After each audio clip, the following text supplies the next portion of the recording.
що переважна більшість русинів Закарпаття, історичних подкарпатських русинів, мали досвід державобудування в складі Чехословацької республіки.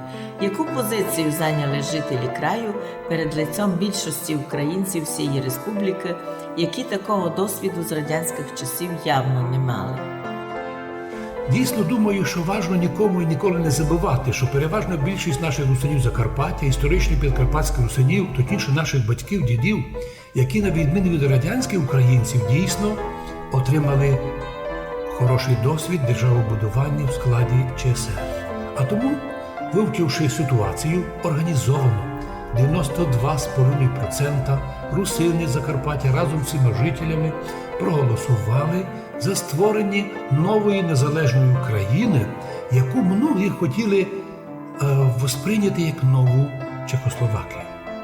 Кіть раніше незалежної України не було, не існувало. То чи не виходить так, що всі народи, які прийняли участь у створенні держави Україна, стали державотворчими, в'єдно із етнічними українцями? Це питання дійсно важне, і його многі політики обходять. Дійсно, цю обставину треба нам пам'ятати. А юристам, на жаль, думаю, рекомендовано не про це мовчати. Однак ми скажемо так. Факт, що підкарпатські русини, жителі нашого краю, а нас біля 800 тисяч, стали державотворчим народом нової держави Україна поряд із другими. Підкреслю ще раз, що цим незаперечним фактом русини Закарпаття юридично стали державотворчим народом русинів поряд із українцями і другими.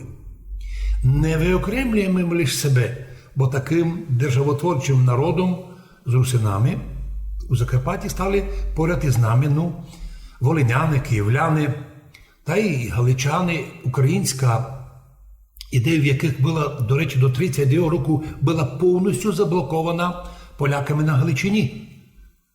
Добавлю, що також із українцями центру та Сходу, із іншими місцевими нашими народами, мадяри, румунами, словаками та іншими, всі ми, народи нашої держави, стали державотворчими, бо не одні українці голосували за державу. Отже, якщо сам президент України Володимир Зеленський визнає, що утворення незалежної України відбулося не літом 91-го року, простим політичним проголошенням Верховної ще радянської тої Верховної Ради УССР, а саме фактом референдуму, то його опублікованими результатами, бо в день опублікування їх 4 грудня було опубліковано, то, думаємо, саме ця дата і є День Незалежності України.